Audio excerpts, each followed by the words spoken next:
Buenos días, una vez más con ustedes Darío Loscon Hunter en representación de Quality y en esta nueva iniciativa de colocar al servicio de nuestros clientes potenciales un segundo curso. Ya hace poco tiempo ya pusimos al mercado y ya lo entregamos un curso básico que pretendía tomar las herramientas muy básicas que le permitieran a los asistentes entender cómo se estaba comportando el proceso. Es lo que nosotros llamamos el punto de partida, hacer un análisis histórico del proceso y determinar lo que se llama la línea base, que eso es válido para un proceso productivo, para si queremos mejorar el rendimiento energético de una planta. En cualquier momento nosotros necesitamos decir, a ver, ¿desde dónde estamos partiendo? Bueno, nuestro curso básico respondía a esa inquietud, pero esta vez ya estamos un poquito más adelante. Nosotros teníamos un proceso, eventualmente lo intervenimos, tenemos algunos días en que ya hemos visto ciertos cambios y queremos nosotros tener la seguridad de que esos cambios efectivamente han logrado los resultados que se esperaban. Eso nos obliga a meternos en un ámbito que se llama el ámbito del muestreo. Y para hacer eso tenemos que necesariamente entrar en un área de la estadística que se llama los ensayos de hipótesis, porque en todos estos casos vamos a tener nosotros que hacer uso del test de hipótesis para validar si la muestra que nosotros estamos tomando o las muestras que estamos comparando en un antes y un después, que va a ser el foco de este curso, o en un proveedor A y un proveedor B, en el turno A o en el turno B, o en la línea 1 o en la línea 2, o en el equipo 1 y el equipo 2, siempre nosotros queremos ver cuál se estará comportando mejor para eventualmente hacer un benchmark interno, etc. Bueno, por lo tanto, queremos repasar en forma muy breve la agenda que tenemos previsto para este curso.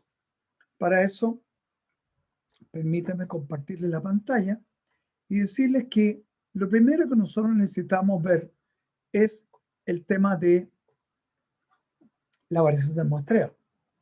Y eso obedece fundamentalmente, y es lo que explicamos en nuestro curso, que cuando yo estoy teniendo una población y saco una muestra cualquiera, nunca las muestras van a tener el mismo comportamiento. Bueno, eso es lo que se llama la variación del muestreo.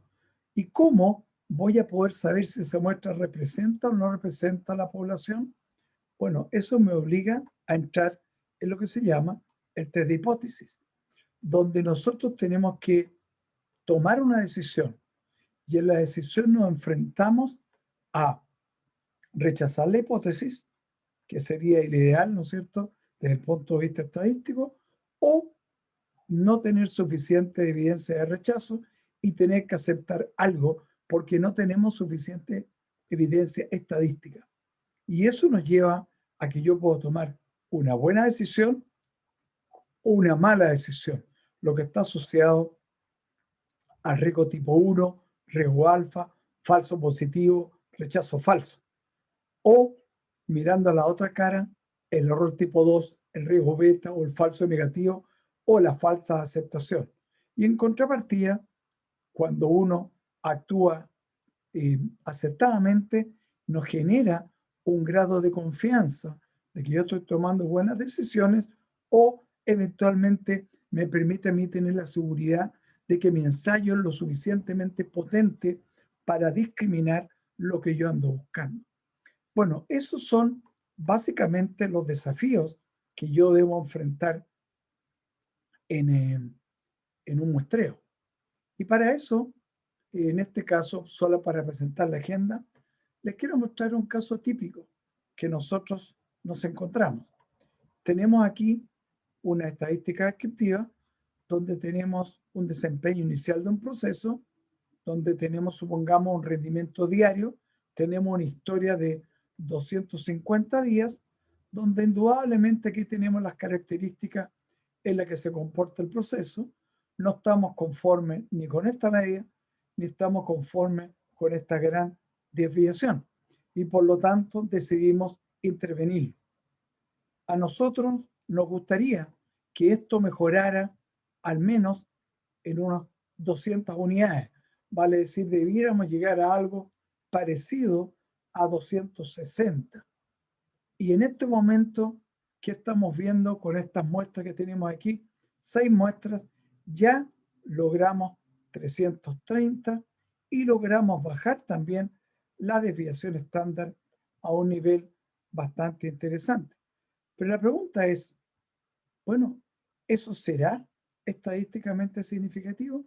Para una persona que no haya pasado por este curso, que es el que estamos planificando, probablemente decir, "Uf, suficientemente grande, suficientemente fuerte la disminución, por lo tanto, esto cambió el proceso".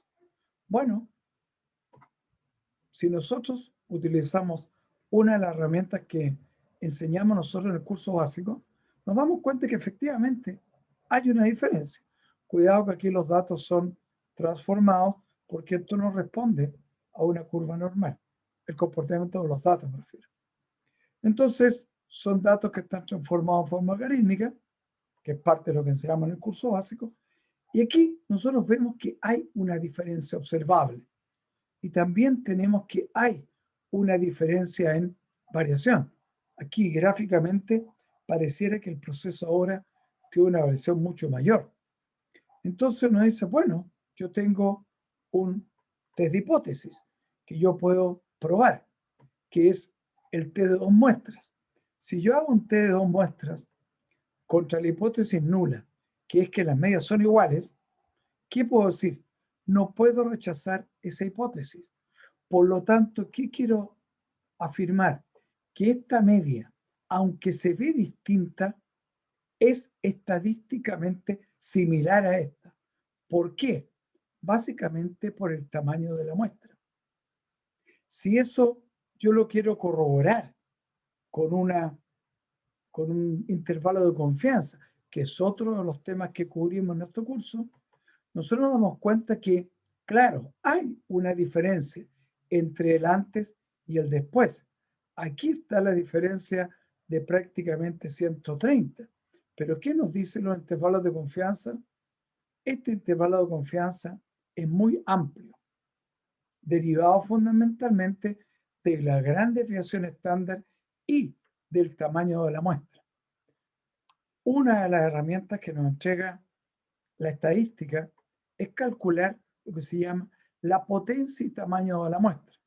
Entonces, nosotros tenemos una herramienta para saber qué tamaño de muestra tendríamos que tener para tener una diferencia, para observar una diferencia de 200.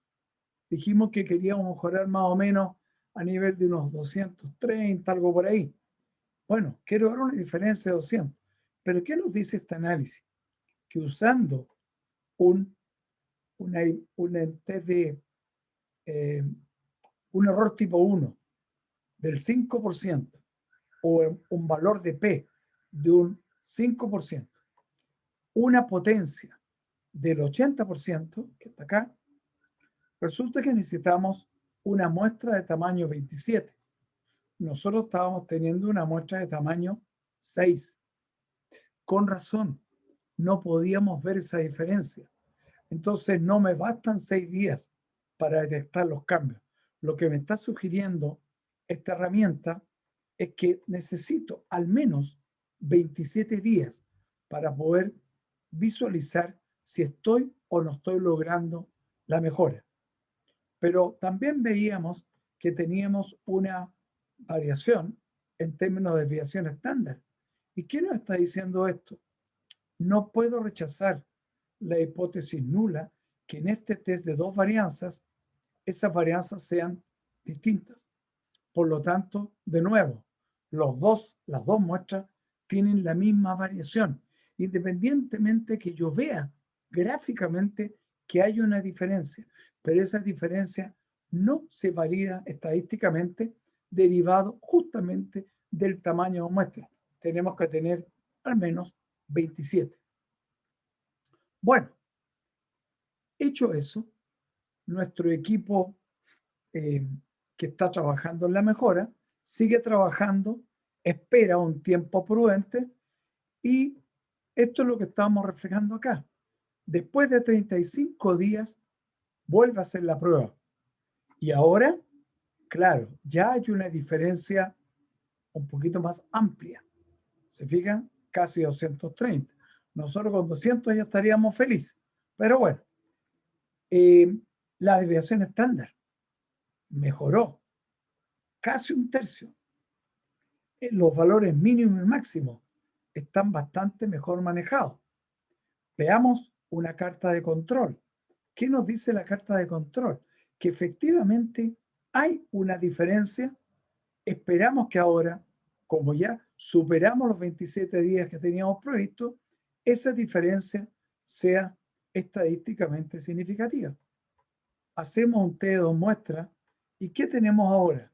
Que efectivamente la hipótesis nula, que la media 1 era igual, esta media era igual a esta, ahora la podemos rechazar con un error tipo 1 inferior, bastante inferior al 5%. Entonces, efectivamente, nuestra potencia y tamaño de la muestra, que nos dijo que necesitábamos al menos 27, aquí se está corroborando porque ahora con 35 muestras hay una diferencia estadísticamente significativa y eso quiere decir que el proceso mejoró. O sea, si yo mantengo las nuevas condiciones en las que está operando el proceso, ese proceso se va a comportar de buena forma a futuro. Y si nosotros vemos ahora los intervalos de confianza, fíjense ustedes, esta es la historia o el proceso de línea base. Este es el nuevo proceso con nuestros 35 datos y efectivamente nos dice que hay una diferencia estadísticamente significativa. Y por último, enseñamos también a cómo evaluar las varianzas, porque efectivamente aquí, para el test de 2 varianzas, ¿qué estamos viendo? Que el valor de P, no importa si los datos son normales o no normales, en este caso los datos son no normales, el valor de P es inferior al 5% y por lo tanto la hipótesis nula de igualdad de varianza queda fuera del intervalo y por lo tanto el proceso también mejoró en varianza. Entonces, bueno, estas son las herramientas que nosotros tenemos considerado en este nuevo curso de 8 horas, donde básicamente vamos a enseñar bien cómo se aplican estas herramientas, cuáles son los supuestos conceptuales que hay atrás y, bueno, las distintas opciones que uno tiene para usar estas herramientas que vamos a aprender. Bueno, los invitamos a participar de este nuevo curso donde esperamos seguirlos dando también como cursos de verano. Esperamos que les parezca interesante la temática y por favor contáctenos en las direcciones que le hemos entregado usualmente para este propósito. Muchas gracias.